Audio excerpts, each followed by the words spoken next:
The most important thing to remember is poverty as we know it today is a creation of government. The poor are put out of work by regulations that make it hard for them to get into the workforce, especially as entrepreneurs. And I saw this when I rented to low-income people. I had a couple tenants who were doing sewing in their homes, their apartments, or childcare, which was fine with me. But it wasn't fine with the city government. They called me and asked me to evict them. And I said, well, what are these people going to do if you shut them down? And they said, well, they should go on welfare. That's what they should be doing. And actually, they hounded these women so much. I, of course, did not evict them. But they hounded them so much that eventually the women said, hey, it's not worth the hassle. We're going to quit what we're doing, and we're going to go on welfare. And they did. Now, how sad. Somebody could support themselves, wanted to support themselves, and were literally pushed out of business by government. And this is the main problem today. That's how poverty is created. Not when you're forced to do it, but when the spirit moves you, I think good things come from that for you. And it's not that you do it because good things come to you, but it's just a natural outgrowth of the compassion, really, that most human beings have for others. It's natural. It's natural to love. It's not something that, even somebody you don't know, I think it's natural to have that, quote, universal love. You might not love them personally, but you wish them well anyway. 4.7 million people have died waiting for drugs that we know are effective because of this 10-year delay, on average. This is a lot of people. 25 to 55% of today's healthcare costs are directly related to the loss of innovation that we experience due to the 1962 Kefauver-Harris amendments. That's huge. If you want to bring healthcare costs down, it's easy to do. In fact, the next slide has a quote that I really like by William Wardell, and he says that even one new drug, the stature of penicillin or digitalis, has been unjustifiably banished to a company's back shelf because of these excessive regulatory requirements. That event would harm more people than all of the drug toxicity in the history of modern drug development. How these regulations account for 80% or more of current drug costs, have made drugs less safe, have slashed innovation in half, have shortened the lives of about 20% of our population that have died since these things were put in, and have probably doubled general health care costs. You now have to go blind in one eye from this macular degeneration before you can get the pharmaceutical drug that will prevent it from happening. Yeah, got to be blind in one eye before it's considered cost-effective to save your other eye. And in most socialized countries, you are not allowed to go buy your own health care. So it means going out of the country. So this is very, very sad.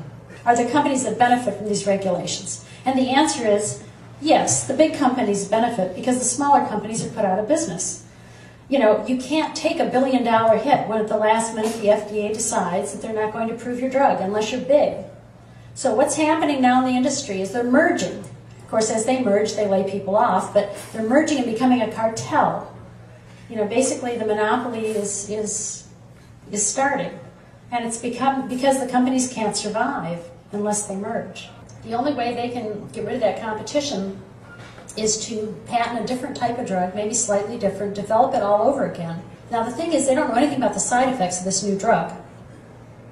So instead of using an older drug where we know the side effects and we know what to be careful with, we start with a new drug where the safety effects are not known, where there's a higher risk that will do something that we don't realize until it's too late. So this is one reason why drugs are less safe today, is because even if all the drug did was work for another indication, another disease for which it wasn't originally approved for, it's usually cheaper to develop or it makes more economic sense, I should say. It's not cheaper. It makes more economic sense to start a whole new drug program with a whole new drug rather than use the old one and get an approval for the other disease. Why? Because the patent will run out by the time they get approval for that other disease. So they've got to start all over again so they can have the monopoly protection so they might be able to recover their development costs. Now I know this sounds kind of convoluted, and it is. There's a reason it sounds convoluted. It is. It's crazy. It's crazy. And once you start understanding how these regulations work against you and drive up healthcare costs, not just in pharmaceuticals, but every other one, then you realize what the problem with healthcare is. And then when people come to you and say, well, we need universal healthcare, you know what to tell them. Universal healthcare means healthcare rationing. There's only one way that we can all get the healthcare we need, and that is to make sure that we have the freedom to get innovation, inexpensive supplements when that's the right answer, breakthrough drugs when it's not. And the only way we're going to do this and keep costs down is get rid of the waste, and all the waste, well, maybe not all of it, but almost all the waste is in the regulatory system. What this shows is that regulators, on average, destroy 150 private sector jobs. And which jobs are they destroying? The entrepreneurial jobs, the small businesses. Why is this bad? Small businesses create about 80% of the jobs. So if we destroy small businesses and entrepreneurs, we are really destroying the wealth-creating engine of our country, which of course is jobs. That's how we create wealth. We have some type of job, even if it's working for another company or working for ourselves. And working for ourselves and having a small firm is the way that most wealth is created in this and other countries. The message I want to leave with you tonight is that poverty can be eliminated. It is universal abundance is well within our grasp. We know the mechanics of how it works. This isn't a guess anymore. It's very clear. And entrepreneurship is the means by which this happens. So obviously, if we want to have universal abundance, and I think that that is something that humankind has longed for eons, that if we want to have that, we have to let the entrepreneurs do what they do best, create wealth, and get rid of the regulations that are stopping them from doing that. And then, almost automatically, in the emergent order that we saw in the last talk, wealth grows and everyone benefits. That the universal abundance that we have always wanted for the entire world is ours if we just let the entrepreneurs create it. Thank you. Are you sick of government lackeys who say you didn't build that? Are you tired of elitists who think you need a government permission slip for everything? Everything you do is an A to B conversation, and the government should see their way out of it. Create true free markets by adopting the BIPCOT No Government License. The BIPCOT No Gov license allows use or modification of any product, service, or software except by governments or government agents. Go to bipcot.org. That's Bravo, India, Papa, Charlie, Oscar, Tango.org.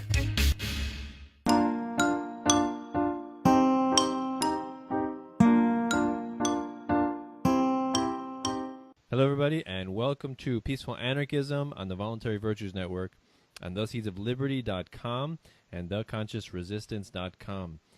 Peaceful Anarchism is covered by the No Government License. This allows for reuse by anyone except for agents and the governments and the agents thereof. You can find out more information for this at bipcot.org. So today I am delighted to have Mary Ruwart Ph.D. In biophysics on the show. She's coming in from Texas.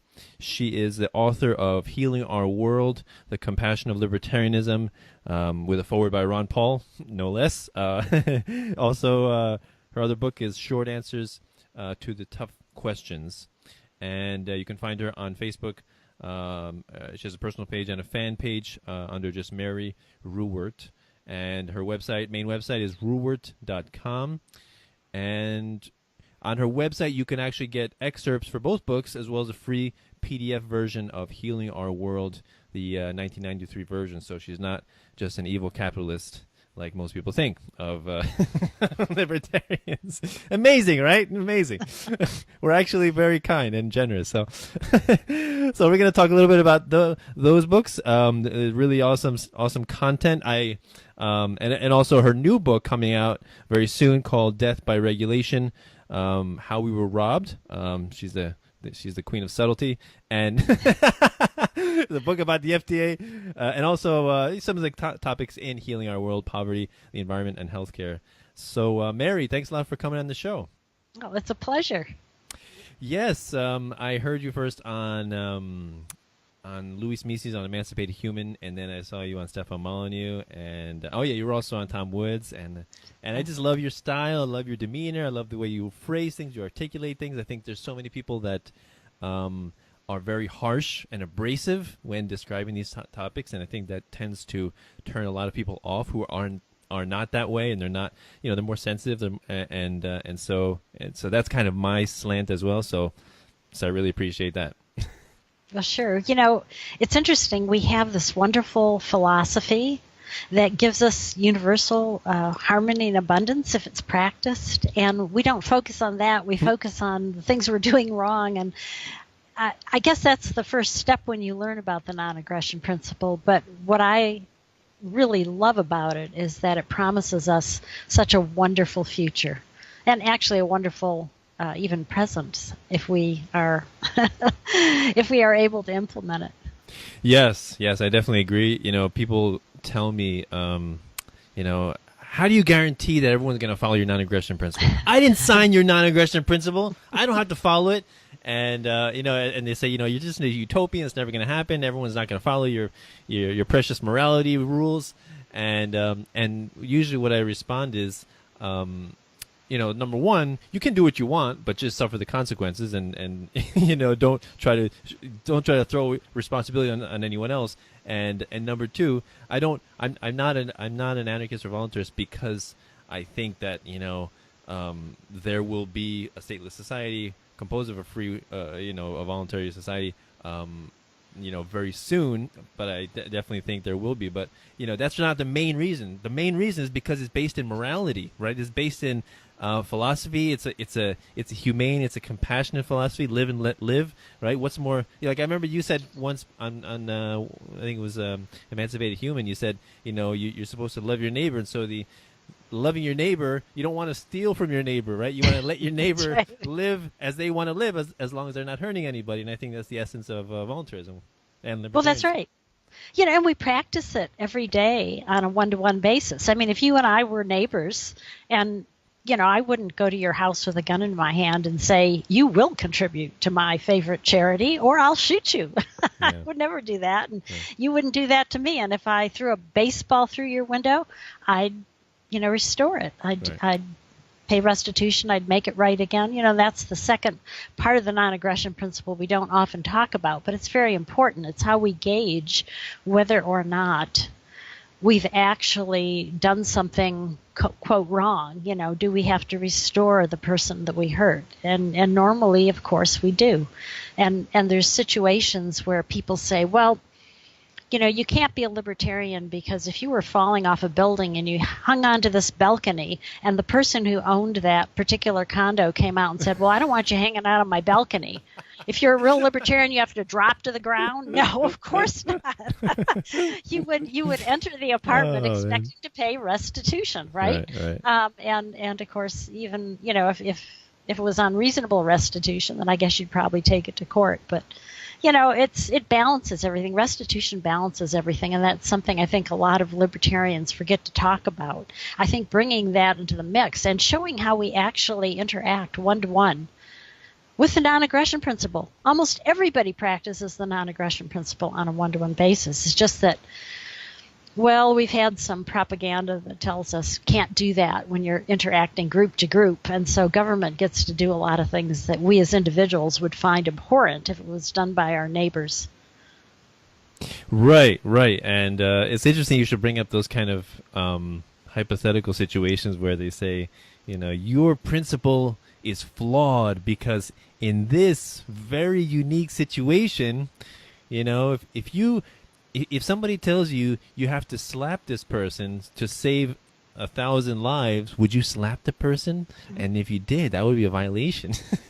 It would be, but of course, if you felt strongly that you were killing another Hitler, you might do it and decide that you would take whatever the consequences were in terms of restitution or punishment. There really isn't punishment in the libertarian system, but you'd be willing to accept that. And if you look through history, you'll find a lot of the people that we consider heroes or great teachers did exactly that.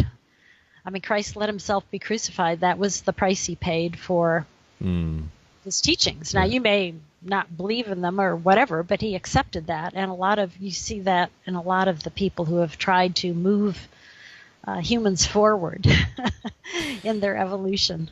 Interesting you bring up restitution because when I talk about, because one of the things that's difficult for people to understand is when we say that the government or the state is an immoral institution and should be replaced by private agencies. One of the difficult things is courts. They're like, well, how are you gonna have a society without courts? And of course, it's the false dichotomy, right? We're not advocating there's going to be a lack of arbitration. There's just going to be a lack of the monopoly on arbitration. That's right. The monopolistic court system. And so the idea of restitution versus retribution, and what's the difference? And I think that's a very important distinction. Yes, and when the West was settled, the American West, there was no government out there for many decades. And when people went out there, it was actually very peaceful. And you can see the remnants of that peacefulness in that a lot of people out west in the rural areas especially still don't walk through doors. Right, and it wasn't so Terry Anderson of PERC, which is a libertarian think tank that focuses on pollution and environment and those types of issues. He wrote a wonderful paper in the Journal of Libertarian Studies called The Not So Wild West, and now he has a book out on it, and he describes just what you're saying, the courts and everything that evolved in a total, basically an anarchy without government, right, and how they would interact with each other when they had different rules and things. And what you find is it actually worked pretty well. Probably as good or better as it does today. And restitution was a big feature of that. If you polluted a stream and downstream the cattle were poisoned or the farmers couldn't plant because the water was gone, you paid restitution.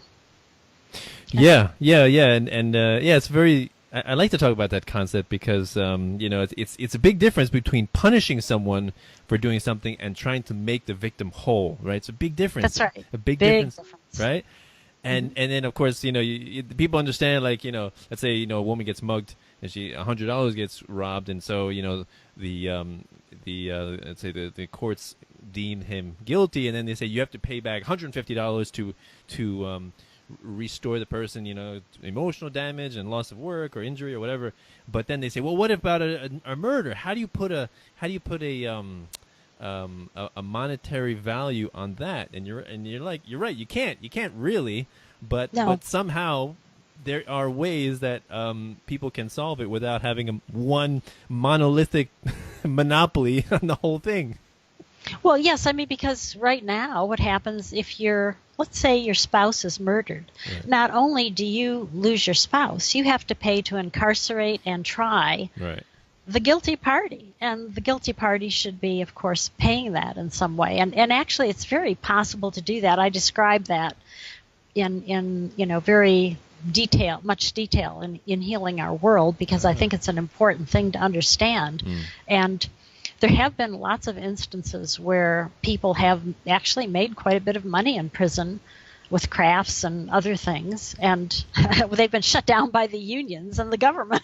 So, and the thing is, if you lost your spouse, of course, probably you'd need, if the spouse was the breadwinner, then you would obviously need money, which the murderer could help you out with. You might need to have psychological help. That's a big hurt. You might want to go to a professional.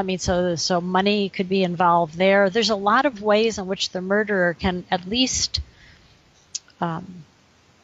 make up partially for the loss, as opposed to now where you actually not only don't get anything, you have to go through the trial and then you have to pay to incarcerate or execute the person, which is, you get to pay multiple times. Right.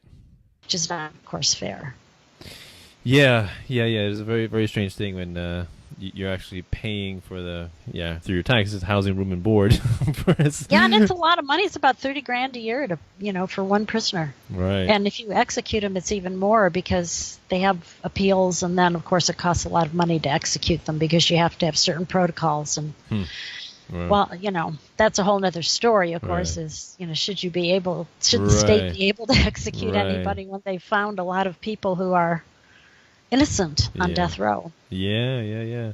Let me ask you this. I just thought of this. I've been hearing a lot about private prisons, and that's one thing that some of my relatives who are more leftist, Bernie Sanders supporters, and I talk about free market capitalism, and they say these private prisons are just making a profit off of imprisoning people, and that's what you want. Is that what you want? You want people to make a profit off of imprisoning people?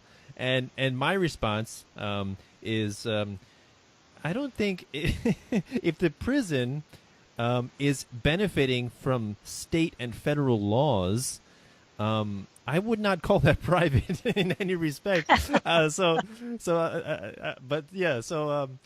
is your response to that? Well, actually, private prisons generally cost less per inmate than public prisons. So even though public prisons don't make what you normally think of as a profit, what's happening is they're inefficient, and the people that are working there are probably, at least some of them, are overpaid compared to the private sector. So do you want to pay? The question is, do you as a taxpayer want to pay more money for the public prison and just have it public? The nice thing about, of course, now in a libertarian system, what would happen is the prisoner could actually pick the prison. Then the way that works, of course, is somebody's mistreating people in a particular prison, they just move out. And if they're not training them to make money for the restitution, then that's another reason they might move to another prison. So if we had competition in prisons, I think we'd see a whole different kind of prison. Right. In fact, in a libertarian society, or one that practiced non-aggression, you wouldn't have, I doubt you'd really have very many prisons, because person, if he was making restitution, why would you lock him up, right? Right. But if he didn't make restitution, then you'd put him in jail, and then he'd have to pay the costs of imprisonment too. Well, who's going to do that? I mean, you'd have to be pretty. Right. You'd have to be. You probably wouldn't be right in the head if you made that choice. I was basically thinking about recently that the state is one big broken window fallacy, in that funds must necessarily be diverted forcefully away from where they would have gone voluntarily. And so for that reason, when green environmental type people complain about pollution, especially on like Earth Day, national federal holiday, Earth Day, and how we have to take care of the planet more. And I think the greatest polluter, not only the military, but just the state itself, in the sense that it must use force to divert those resources, because they would not necessarily have gone there otherwise. They must use threats and intimidation. And to me, that's the epitome of waste, right? That's because you're actually introducing violence into the equation in order to get Well, that's right. And it costs a lot of money too. Right. I mean, if you think about it, if you lived in a neighborhood where your neighbor was always stealing from you, you'd have to spend a lot of money putting up steel doors and bars on your windows. Maybe you'd have to hire somebody to patrol your property. Right. That costs money. So you don't have any money to paint your house or make improvements on it or landscape it. So the property would not be as attractive. And similarly, when we get government to do our law enforcement, there's a lot of waste. It's about twice as expensive to have government do anything than it is to hire somebody from the private sector. And I haven't even counted, all the money that we spend for lobbyists and Congress, and we spend it because what happens is eventually we have to pay that tab somehow. If special interests are getting a payoff, we end up picking it up in some form. Of course. Either through inflation, higher prices, lower wages. So I think this is something about the economy that it isn't really very well understood. I mean, most people don't understand economics, and they don't understand where poverty comes from. Poverty today doesn't come from lack of resources or overpopulation. Poverty today comes from government. If you look at the history of the world, we lived on, we, meaning the human race, lived on about, maybe $2 a day or something like that, a very low amount of money for most of the history. And then after the Industrial Revolution, there was a great surge in what we now call the developed countries to create wealth. Not in the third world, though, and the reason the third world didn't get wealthy wasn't because they had handicaps in terms of resources or too many people. What it was is they didn't have the freedom. And one of the freedoms they didn't have was the freedom to start their own business. John Stossel went to Hong Kong, New York City, and India to try to open his Frisbee business. In Hong Kong, it took him an afternoon. In New York, it took him weeks. Wow. But in India, it was going to take him 5 years with no guarantee that he'd be able to do it. Yeah, so if you think about that, the poor in India can't wait 5 years to start making enough money to support their family. So what do? They go into the underground economy where, of course, they make much less. And then they have to pay bribes to the government officials so that they don't end up getting thrown in jail. This is why the third world is poor. And they also don't have what we call clear title. We were talking about the American West a little while ago. Once the settlers got out there and they marked their land and everyone agreed whose was what, they went down and registered it. And the government, when it came in, recognized that with clear title, what we call clear title or formal title. That hasn't happened in a lot of the third world. As much as 80% of the land is still owned by government. It's hard to get clear title. And that's one of the projects that I'm excited that libertarians are actually doing. I didn't share this with you earlier, but I'm chair of Liberty International, which used to be International Society for Individual Liberty. And, one of the projects that we support is getting a GPS to Indian villages so they can go ahead and mark their property, take it and file it so that they can get clear title. And when they do that, now they can mortgage it, they can sell it. Before, they're just squatters. If you think about it, the world's poor are sitting on land that if they had formal title to, they would actually be pretty well off. Yeah. It's really an amazing thing when you think about it. That I think the natural inclination for people is to thrive, is to produce and create. Right. It's not to pillage and plunder and rob.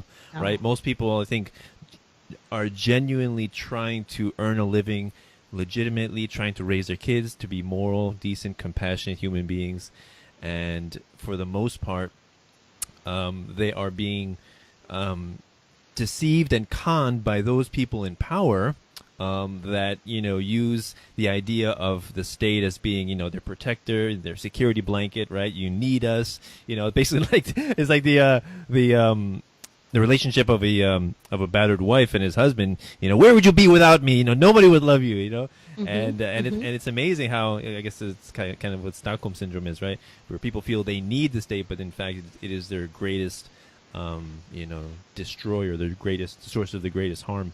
So that's why I'm delighted that you wrote these kind of books. So please, you already discussed some of the topics in Healing Our World. So please explain why did you write it, and a little bit more about what's in it.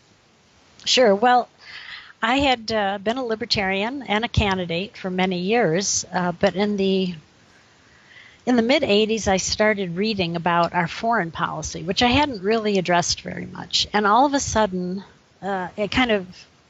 things fell into place. I was reading about our foreign policy and how it always backfired. And then I realized that that's because the ends and means are intimately related. And in our foreign policy, the means, of course, usually is taxation that we use to give to other people, or actually what we end up doing is giving it to other governments that are not so freedom-minded as our own even. And so what happens is they oppress their people with the money that we give them.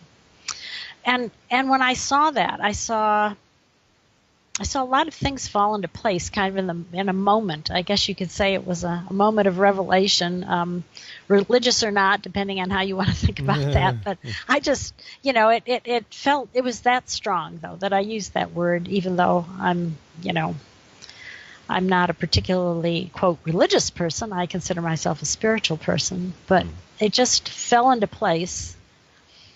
that any ends that we want to get, that we use aggressive means to try to accomplish, backfires every time. So that was a big part of the non-aggression principle that was made clear to me. And then I also saw that I was, raised Catholic. I went to Catholic school for all these years. So what I saw was this love of neighbor that we had been taught was actually in the political realm, was basically the non-aggression principle. And, I had enough background in church history to know that that's how, Christ operated. He never forced anyone to give to the poor. He asked, perhaps, but he didn't force. And so I saw that our Judeo-Christian culture dovetailed very nicely with the non-aggression principle as well. And then I also saw that the spiritual movement that was going on at the time, we called it the New Age movement, really kind of fit in there too, except that many of the people involved in it were liberals because they didn't understand that the means they were using were creating ends that they didn't want. I'm happy to say that as time has evolved, there's a waking up in that community, I think, to a large extent, and seeing that you can't use the means of war, basically, which is what aggression is, and expect to come out with the ends of peace, right, the ends of harmony, or the ends of prosperity, because, of course, war is probably the most destructive thing that we do. And I'm not saying there aren't times when we need to defend ourselves, but I am saying that it's something to be avoided if we can, and only used as a last resort because it is so expensive in terms of lives, in terms of just money, and, of course, in terms of peace of mind as well. Oh yeah, big time. You kind of remind me of Dale Brown from the Detroit Threat Management company. Have you heard about him? The name's ringing a bell, but I'm not. Yeah, Viper's Threat Management Company. He's the one that has been gaining a lot of interest and attention in voluntarist and libertarian circles because of his. He went into Detroit, or I guess he's been there for a while, but since Detroit just collapsed and a lot of people migrated out, tax base fell, the law enforcement people just stopped coming to people's aid. They said it's like an hour response for you call 911, and so he went in there, and he there's still some people living there, still some businesses operating, but they were getting a lot of robberies and theft and in home invasions occurring, a lot of things like that. And so he came in and he started being offering services as security and protection for these businesses, and so they were prospering, so they were getting wealthier, so they were able to give him more money. He got better. He employed more people. He expanded. He's teaching classes. He's made a really good business model over there, and he's spreading it, and it's beautiful. And I interviewed him, and exactly what you said is that the way he describes success is if you can prevent or diffuse a tense situation by using just words, right? Psychological means, rather than using force and violence and coercion, because he's like, there's a level that he teaches to his employees. There's a level of failure that goes on. Like, if you can't use words, if you have to threaten them, that's first level of failure. You have to touch them, that's the second level. If you have to pin them down, third level, hurt them, go all the way down, you're failing completely, So the ideal is to diffuse with just words, and I thought that was so beautiful. Yeah. Well, obviously, it's the least expensive way to go. And I don't just mean in money, I mean in psychology, right, and time and resources and ill will that can come of those things. Yeah, definitely. It's I mean, it brings to mind, the whole idea that people are taught that World War II brought us out of the Great Depression, which which many people amazingly believe, and when they tell me that, I'm like, well, what you're literally telling me is that murder is good for the economy. Right. This is what you're telling me. Like, you hear what you're saying right now. When can destruction ever be a good thing? Right. And I remember in Henry Hazlitt's book, Economics in One Lesson, he's like, if you destroy a window, and that's good, then maybe destroy the entire house. Maybe that's better. Maybe destroy all the houses in the neighborhood. That's even better. How far Well, are you? Yeah.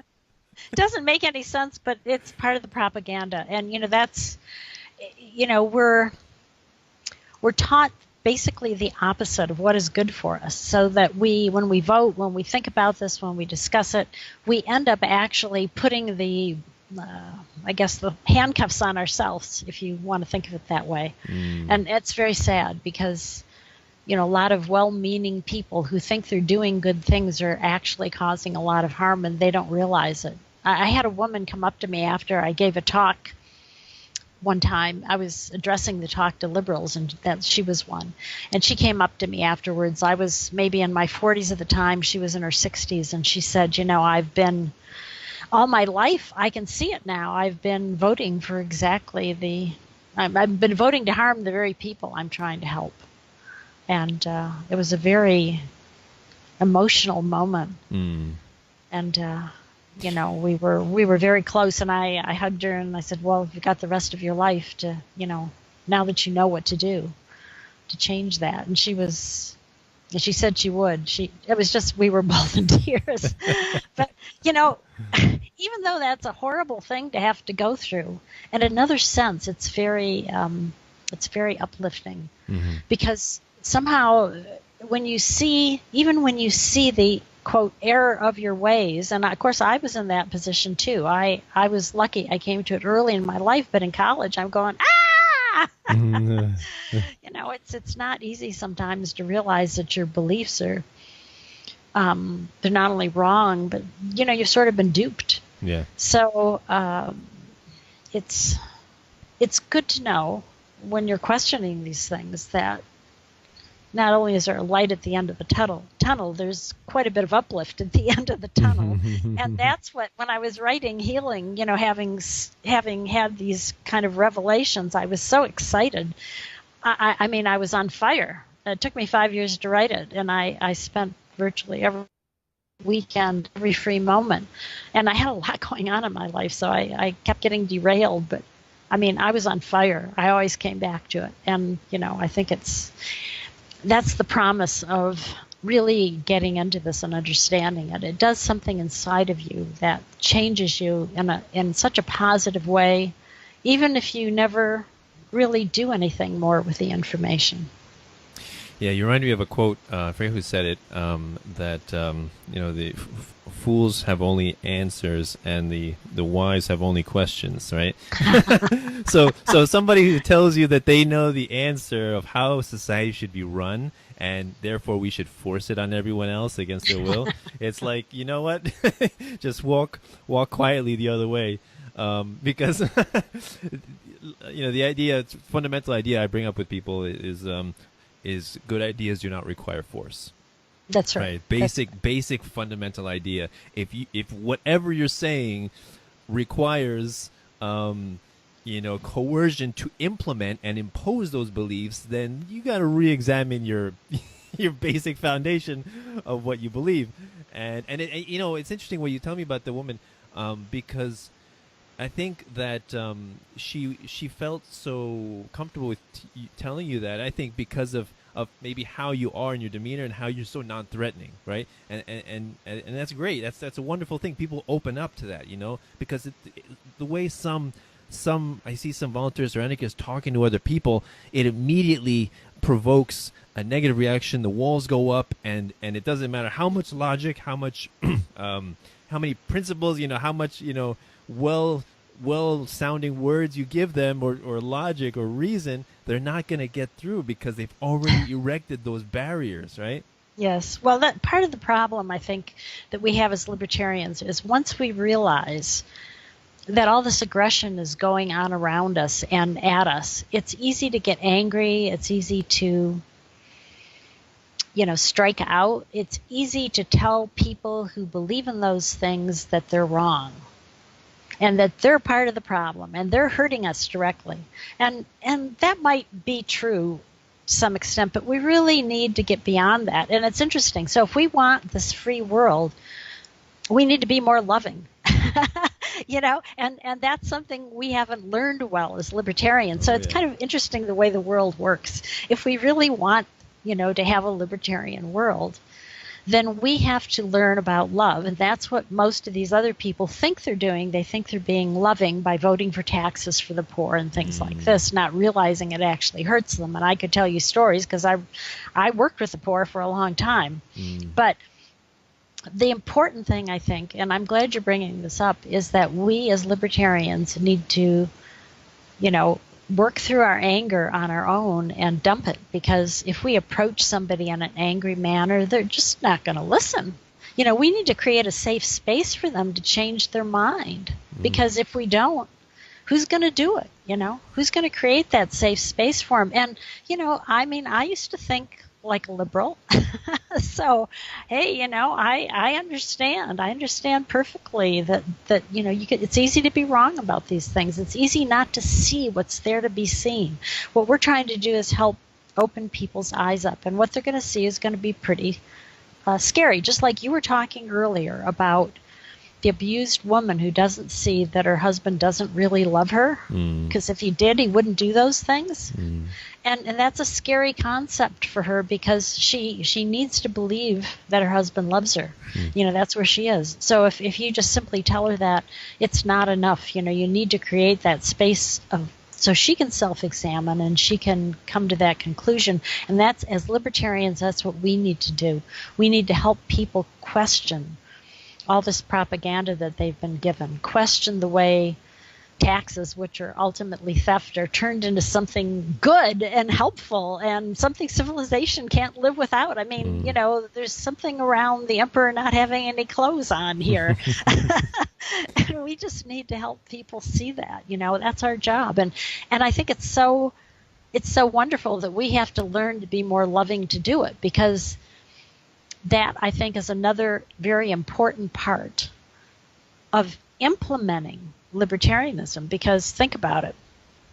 If you're just out for yourself, even if you believe in libertarianism, if you can steal something from someone and not get caught, there's a great temptation there to do it. But if you love people and you pick up a wallet off the street, instead of saying, I'll just take the money and stuff and, I won't use the credit cards, but I'll take the money and keep it, no one will know. But if you love somebody, you can go, oh my goodness, if I drop my wallet like this, I'd be so worried. Yeah. I'm going to call this person that, that I see the driver's license. I'm going to find them and make sure they get this back. Yeah. I mean, if you love, that's what you do, you see. And if you don't love, then you aren't going to be a good libertarian for very long, because it's going to be so tempting to hurt somebody and take their stuff when, you're not going to get caught. It doesn't often happen that I cry on camera, but the way you just said that, I don't know, just I got tears in my eyes. It's beautiful. It's very beautiful. You're right. It's so true. And the other thing that has to bring that you said about the woman that I realized is that what's important to understand or to realize is that people act on good intentions most of the time. Like this liberal, right? She thought she was helping, right? So many people do things with good intentions. Of course. It's so, and it's just it's a lack of understanding of the means by which they're achieving those ends, and that's, I think, what we have to help them to realize slowly. Is that you have to reiterate to them that you're good people, you have good intentions. I know you're decent, moral human beings. So now let's just take this a step further, and then you have to slowly understand what is politics, what is government, what is law, what are regulations, and we can bridge that gap, and hopefully make a mass conversion. Well, I think it will happen, because we all want the same thing. We like universal harmony and abundance. We want peace and plenty. Right. And, obviously, it's very obvious to libertarians and those who are enthralled with the non-aggression principle that, you just can't get that from practicing aggression. And once we recognize that aggression is actually hurting us instead of helping us, it's like, just our selfish instincts will kick in and say, yeah, we're not going to do this anymore.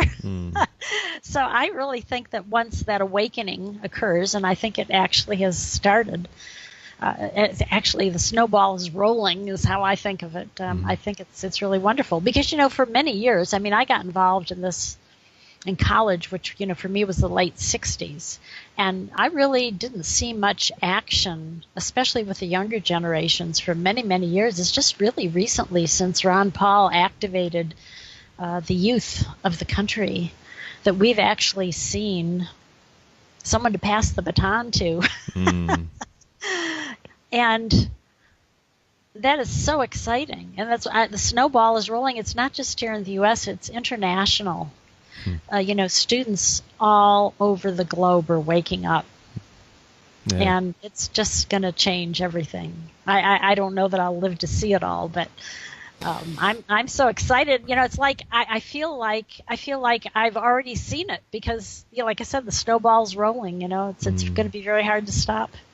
Yeah, I'd like to tell people that that we are planting the seeds from which we will not necessarily enjoy the shade, but our grandkids, great-grandkids, they will enjoy it. So it's like the abolitionists in the 19th century that, opposed slavery, chain slavery on moral grounds alone, not because they knew how the cotton would be picked, not because they foresaw the creation of the massive industrial machines, but because they opposed it on moral grounds alone, and that's it, and that was enough. And maybe some of them did not live to see the abolition of slavery, but that didn't matter, right? Because they were just fulfilling their purpose, their their ambition of they have this one goal. And I think there's a lot of parallels that can be drawn through to abolitionism, and I know a lot of volunteers call themselves abolitionists. Yes, that's really a good way to put it. And I'd like to just point one other thing out. I know you're aware of it, but just to reinforce it for your listeners, the moral is the practical. I mean, people say, it's not, liberty isn't practical. In fact, that's how we lost our liberty, I think. In the early 1900s, people said, oh, yeah, liberty's wonderful, but it doesn't help the poor. It doesn't save the environment, But this is, of course, a bunch of hogwash. Right. It's the moral that gives us the practical, because how do we define morality? It's what, and you said it earlier, it's what makes humankind survive and thrive. And if we're going to thrive, then we have to have liberty, and so, which essentially is the non-aggression principle. So that's what's, I think, one of the other parts of this revelation that I had was that the moral and the practical were two sides of the same coin. And at that time in the libertarian movement, you didn't talk about the practical aspects of liberty. You simply talked about the morality. Somehow, if you talked about the practical aspects, you were sort of selling out, Yeah. I think that was, I think today it's recognized that that's just missing the point. That the moral and the practical are two sides of the same coins, and if they aren't, then your morality needs to be questioned. Right. Good point. Yeah, we could talk a long time about this. I also want to mention, before we change the subject to your book, I want to talk about the death by regulation. You talking about poverty. I don't know if you heard of this guy, Gret Glyer, and his DonorSee app. Have you heard about it? No, I haven't heard about that at all. Oh, he's an amazing kid, 24-year-old kid. I heard about him first on the Tom Wood show. I think it was like 2 months, maybe around 2 months ago. And then I heard this guy, and I'm like, I got to interview this guy, and I did. Fascinating guy. He made this app. He's a 24-year-old guy. He spent 3 years living in Malawi after he graduated college in the United States, and he witnessed like true abject poverty, and it really deeply affected him. And so he was like, how can I help these people? What's amazing is that, he didn't call his congressman or petition his congressman or vote to get, more foreign aid. He made this app that is basically, it's so much more efficient than the bureaucratic charities that, charities are pretty good, but he was saying how really it's so obscure and muddied, like you never really know where it's going. You never really feel like you have connection to the people that you're donating to. And so with this app, it's direct. Like you see pictures of people that need, like there's an aid worker there, and they say this person needs this, maybe for a house, maybe for shoes, maybe for a wheelchair, whatever, or some kind of operation, and they need this much money, and so you donate whatever you can. and then when the person reaches the goal, the aid worker on the other side, they take pictures and videos, and so they update you in real time exactly where the money's going. It's just fascinating. And so it's really gaining steam. And so I interviewed him, fascinating kid, 24-year-old kid. Can you imagine? What was I doing at 24? I wasn't doing that. You know? And so, yeah, give him a lot of credit. Not necessarily a libertarian or volunteers, but he's actually been embraced again by the libertarian volunteers community. And I was talking to him a little about voluntarism, and he's like, yeah, I agree with all that. So he's like, yeah, it's an awesome kid. But yeah, so let's talk about your death by regulation before we go. Sure. Yeah. Sure. Well, you know, I've worked in the universities and in the pharmaceutical industry, so I know a lot about how we make drugs. And what happened is in 1962 there was a thalidomide tragedy. I don't know, you're too young to remember it, but when I was about 11 or 12 years old, Life magazine ran a series of pictures of European children that had no limbs, or missing limbs, and their mothers had taken thalidomide in pregnancy, and this was the result. And the company hadn't tested the drug in pregnant women. And in fact, it wasn't really appreciated back then that the fetus was so much more sensitive, than the mother. And so because of that, in the United States, where this really didn't happen very much, there were a few samples given out, but it hadn't been FDA approved, they really beefed up the FDA. It used to take 4 years to get a drug from the lab bench to the marketplace. Now it takes about 14. So 10 years were added. And when I and others were working on AIDS drugs, the AIDS patients decided they couldn't wait. So what they did is they hired black market chemists to make the same drugs we were working on. And by the time the FDA gave us permission to put them in people, every AIDS patient in the country who wanted them had already taken them and become resistant.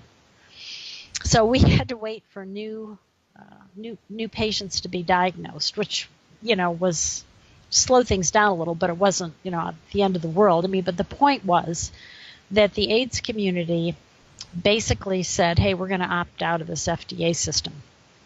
Well, cancer patients wanted to do the same thing, but they didn't want to go underground to do it. So they actually brought this issue to court. And they were suing on the grounds that they had a right to life as guaranteed by the Constitution, so they should be able to take drugs that weren't approved by the FDA if their life was being threatened. And the courts ruled that Americans do not have that right. So now what's happened is the Goldwater Institute has started passing what they call right to try, state by state. And this law basically says that a person who's terminal can bypass the FDA, talk to the pharmaceutical company directly, and get a drug that's in testing. However, most companies aren't going to give out those drugs because the FDA has ways of punishing them. And so it's as you can see, there's a lot of momentum for patients to be able to take what they want, whether or not it's been FDA approved. And this is also true in the alternative medicine community. These regulations that were passed in 1962 actually have caused the premature death of about, at least the conservative estimate is 25% of the people who've died since 1962. By delaying, by 10 years, life-saving drugs, or some of them never even get to market.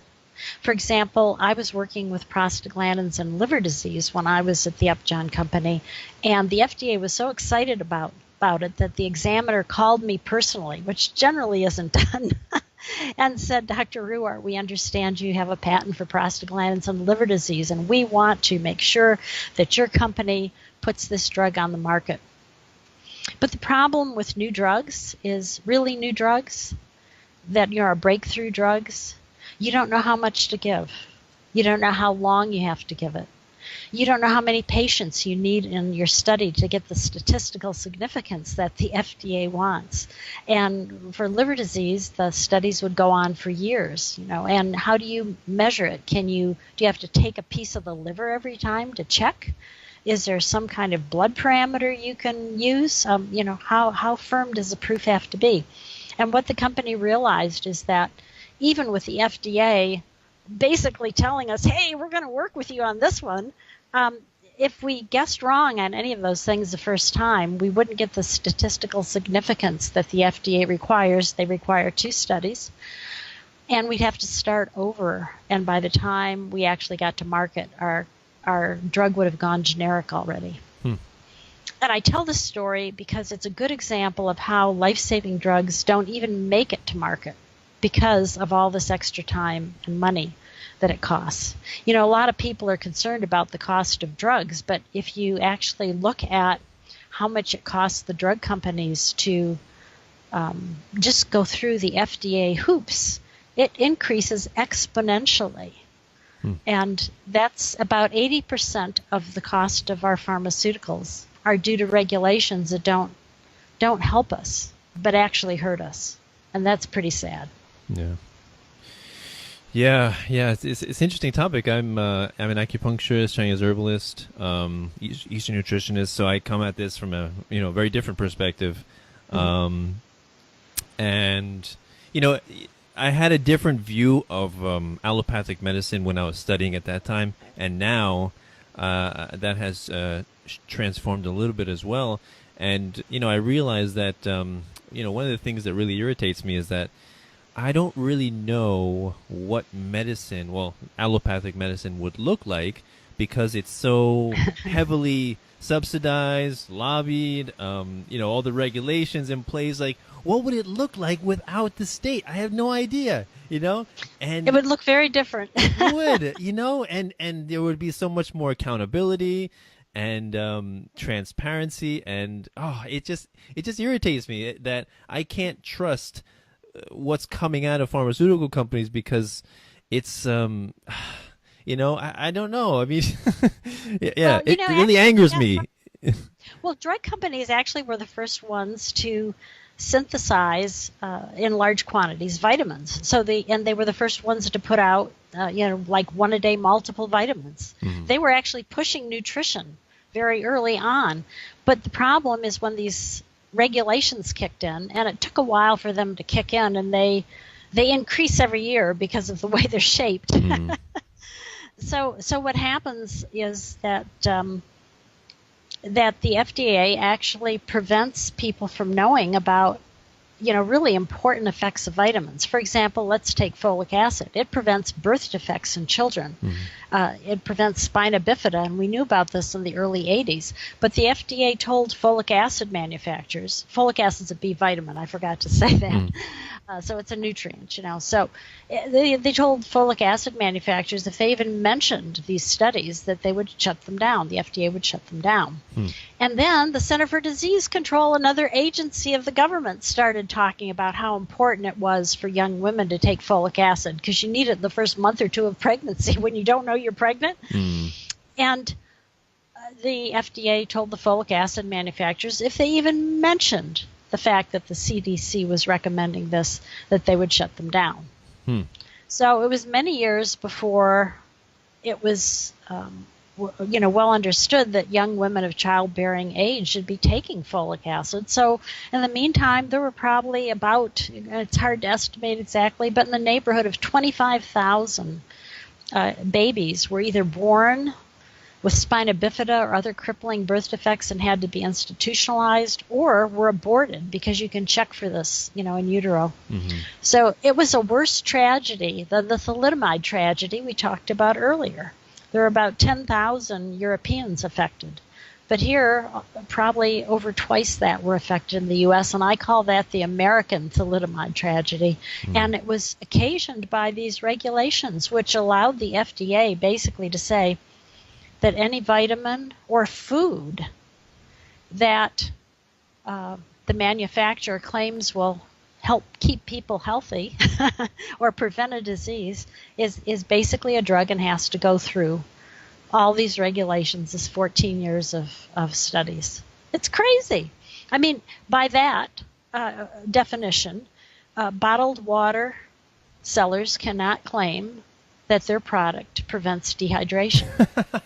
It's ridiculous. It's simply ridiculous. So yes, so I guess what I'm saying is that I think if without these regulations, it would have been very, very different. I think the pharmaceutical companies would have stayed more involved with the nutritional aspects of things. In fact, they do. They actually still manufacture, because they can, most of the bulk vitamins and things that people take. And most people don't even know that. Yeah, they do. My father works actually in a pharmaceutical company. It's kind of actually closing down and moving overseas. Interesting you should mention regulations. Yes, much. Yes. So they're stealing our jobs. No. But yeah, so yeah, everything, it always comes back to the state. You know, you follow the breadcrumbs far enough, you know, it always comes back to the state. It's amazing. It does. And you know, we've just been talking about drugs, but the entire healthcare industry, I would estimate, has about an 80% markup. I mean, how can I say it? The regulations are causing us to pay, well, look at it another way, 5 times as much as we should be paying. So when you say healthcare is expensive today, you need to realize that without these regulations that increase the expense and don't help us, we would pay about 20%, and probably less, but I'm going to be conservative and say 20% of what we do today. And that makes it a lot more affordable for people. Now, again, I said, you know, that's a conservative estimate, because if we had a nation where it was easy to talk about things like nutritional supplements, and that was part of our, that was, you know, that people who were selling supplements could go to doctors and talk to them about them, which actually is against the law right now. You know, then they could go ahead and really change the whole face of our health. And that's why I say we were robbed of a golden age of health. Most people don't see it because they don't see the regulations and how they're suppressing information. But, you know, being in the industry, it's something you do get to see. Yeah, and it, you know, it brings to mind, like for me as an herbalist, one of the things that I appreciate being an herbalist is the fact that it's not regulated at all. Like, you can go to Chinatown and get pretty much any Chinese herb you want in a, you know, an herbal shop, and they'll give it to you, you know. And I mean, that's not to say that you know, that you can't hurt yourself either, like, because there are some herbs that are pretty powerful, like pretty close to what an antibiotic function would be. And so it's quite possible that you can hurt yourself. But again, there are a lot of people that are well respected and very knowledgeable in this, and you can you know, seek their advice and different things. And so again, a lack of state regulation does not mean a lack of regulation, right? There's always going to be internal the marketplace. Right, yeah, right, internal market. The best regulator. Right, exactly. And the other thing that you brought to mind is the idea that another reason that prices are pushed upward with healthcare is the licensing laws, and how that artificially reduces, you know, the number of people in the field, right? And so, you know, competition is less, and so that's right. Exactly. And those are state regulations, so, you know, it's kind of hard to actually quantify how much that hurts us, which is why I did it for the pharmaceutical industry. Since it's regulated nationally, it's much easier. And so I did before and after the 62 regulations, and that's where I focus, because one of the things it's very hard to do sometimes is show that how much regulation actually hurts us and quantify that. And so this was a way of doing that. So that's why the numbers that I threw out as conservative estimates were based on all the multitude of studies that have been done around the FDA. There's been quite a few in the pharmaceutical industry. So in a way, we have a better basis to really get a feel for what an agency that is supposed to be protecting our lives actually does. Yeah. So before I studied all this stuff, I used to like to watch a lot of documentaries like Food Inc. and Food Matters, and all these health and nutritional documentaries talk about that, and they talk about the pharmaceutical industry, and all the the revolving door and and the the regulatory capture that goes on. But it's funny, at the end of most of those documentaries, it's like, lobby your congressman and have them change the laws and or enact certain regulations here and there. Exactly. Needs to be done. Well, and that's one reason I'm writing this book. People don't understand. They don't understand the industry, and of course, the reason they don't is because most of the critics aren't talking to people in the industry and getting the scoop. And of course, if you think about it, who's going to say anything? If you say anything and you're working for a company, your company can be punished by the FDA. They can just drag their feet on your approvals. And of course, if you say as a pharmaceutical research scientist that, hey, regulation is bad, it sounds like you're just sour graping. Who's going to believe you? And that's why I think, if I were still working in the industry, of course, I couldn't really do something like this. But I think it's important for people to understand this is where the wool has really been pulled over their eyes. Yeah. And I don't know if you heard of John Moody. He's the head. I think he's the chief executive person in the Farm to Consumer Legal Defense Fund. Have you heard about him? No, he's a really, really awesome guy. I interviewed him as well. He's also a libertarian, and so basically this fund helps protect small farmers who are engaged in like litigation battles by these big big companies like Monsanto that tend to attack them for various reasons, and so they don't have much funds to engage these huge companies, but the companies do. These Monsanto, they have limitless funds and army of lawyers, and so it's amazing. So these people are doing really amazing work, and also he talks a lot about how. So you talk about it from the pharmaceutical perspective, and he talks about how the state affects him as a farmer, especially meat regulations, and so that's another fascinating aspect. Yes. Well, and I'm very involved in the nutritional industry as well. I mean, one of the things back when I was working in the pharmaceutical industry, we didn't have all the genetic manipulation that we have today. Right. So we had to make our animals sick. Well, they weren't sick because we had titrated their chow with all these vitamins and minerals. They just didn't get sick. So the only way we could make them sick so that we could test our drugs was to take away their vitamins. Now, what does that tell you? That tells you if you optimize your vitamins, you can oftentimes prevent disease. Not always, but oftentimes. And so, it was very interesting because the research scientists who had to do this were all taking supplements, exercising, keeping their weight down, not drinking. And unfortunately, the MDs were smoking and were overweight because they weren't doing the work we were doing, which showed us, hey, you got to pay attention to this stuff.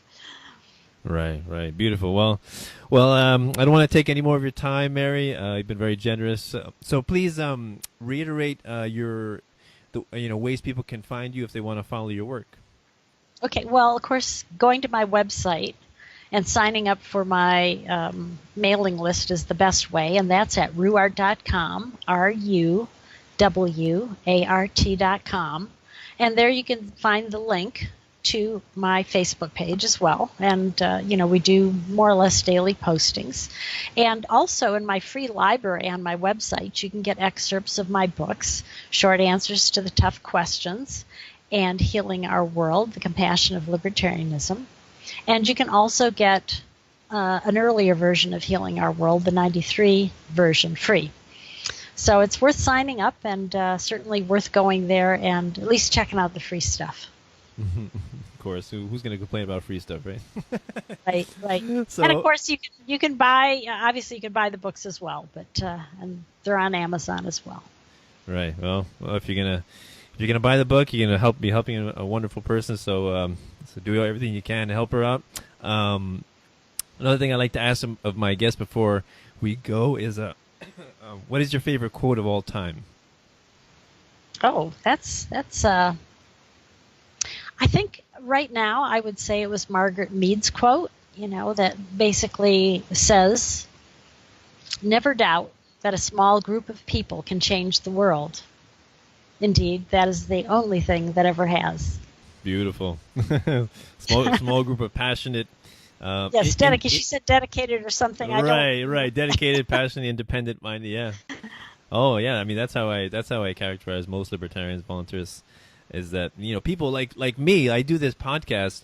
I get some donations, but not like nothing, not anything to live by or to make my wife happy. But it's something, and so I still do it though, because I love to spread this message. I fell in love with this philosophy, and you just want to spread it, and Yes.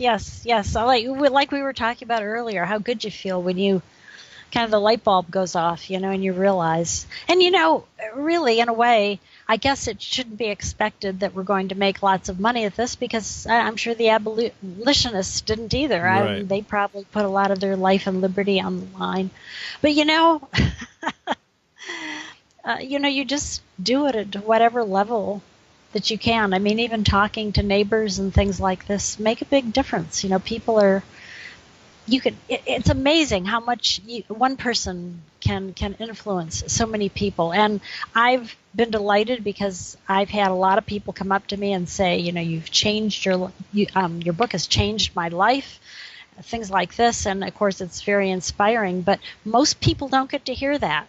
And I guess I just want to encourage your listeners, don't worry if you don't get that feedback, because it's amazing. You'd be amazed if you could actually see all the steps and the way it comes about, that people's minds are changed. It really is pretty miraculous. And since I've been privileged to see that in my own life, I know it happens in everyone's life. So, I guess my message would be, don't get discouraged. Realize that everything you do really is part of the solution. Oh yeah, beautifully said. I mean, one thing I like to tell people is live your life in such a way that the world will be poorer when you're gone. And oh, that's beautiful. That's beautiful. And that's kind of the way I look at how I make friendships and new networks and connections with people, is that you don't tell people how to live, but you explain how you live and your principles and your philosophy and your morals. And if that is attractive, other people will want to emulate you, right? Mm-hmm. And also raising your kids in a peaceful, compassionate, moral way, and basically populating a new future, but in that way. But also, be the example. Show people the way by your example, by your life, right? If you want to change the world, first you look inward and change yourself first, right? It's always that's right. It always starts. That's right. It always starts with the individual. So wonderful conversation, Mary. Thank you very much. So if anybody wants to help me out, you can do so through PayPal, Bitcoin, or Patreon. Links are below. Patreon.com/peacefulanarchism to help me out. $1 a show is all I ask for interviewing fascinating people like Mary here, and I want to do more of it because I love doing this. I love spreading the message. It's so addicting. It's so fun. And it's a beautiful message, to say the least. So if you can help me out, please do so. Even though these videos are free, there's an opportunity cost to everything we do, right? We could always be doing something else. So monetary compensation is always appreciated and encouraged. So thank you very much, Mary. Wonderful conversation. Really appreciate it. So this is Peaceful Anarchism on the Voluntary Virtues Network, and theseedsofliberty.com and theconsciousresistance.com. Wishing all of you have a wonderful day. Take care. Bye. Bye-bye. Thank you for listening. If you enjoyed this content and would like to see more of it, please feel free to donate and help me interview other fascinating people. You can do so through Patreon. That's patreon.com/peacefulanarchism to help me out. $1 a show is all I ask. If you feel so inclined to donate more, please feel free. It will only assist me in spreading the message of freedom and voluntarism that much farther and that much more efficiently. You can also donate to my Bitcoin. My Bitcoin address is in the description to my videos, as well as on my website, peacefulanarchism.com. And while you're on my site, there's a donate button to donate through PayPal. If you prefer to donate through PayPal, you can do so with that. But Patreon is a little bit easier for content creators, as you can set up a recurring donation if you so desire. Also, while you're on my website, peacefulanarchism.com, please feel free to sign up, enter your email address, sign up for my newsletter, and you will receive updates every time I post something, a video or an interview. I do not send out any spam. Or you can also follow me on Facebook under facebook.com/peacefulanarchism or facebook.com/Danilo Cuellar 3, I believe. Danilo Cuellar 3. So either one of those methods, if you are able to donate, I would be most appreciative. Thank you very much for listening. I hope you have a magnificent day. Cell 411 is a free app for Android and iOS that replaces government-controlled 911. Cell 411 allows you to preset a group of friends or private organizations to show up in any emergency. Cell 411 is a nightmare for the state because it proves their so-called services aren't needed. Cell 411 has had thousands of installs, and of course it's covered by the BIPCOT no government license. Cell 411 because your friends won't shoot you when you're in trouble. Without the government, who would build the emergency services? You and Cell 411. Get it today at getcell411.com. That's getcell411.com.